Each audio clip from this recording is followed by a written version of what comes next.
How to make your TikTok account private. If you want to make your TikTok account private, it is very simple to do so.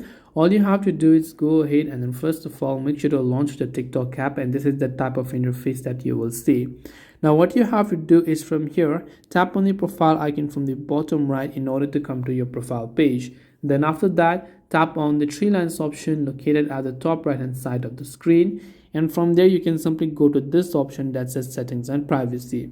Once you go to this option called settings and privacy, over here you can go to this option that says privacy, and once you're there at the top you can see it says private account. It says that with a private account only users you approve can follow you and watch your videos, so you can simply turn this thing on to make your account private. You can scroll down to customize other privacy settings as well, and this way you should be able to make your TikTok account private. I hope that this video really helped you. If you have got any further questions, queries, doubts, feel free to also leave them down in the comment section below. As always, thank you very much for watching till the end of this tutorial, and see you soon in the next video.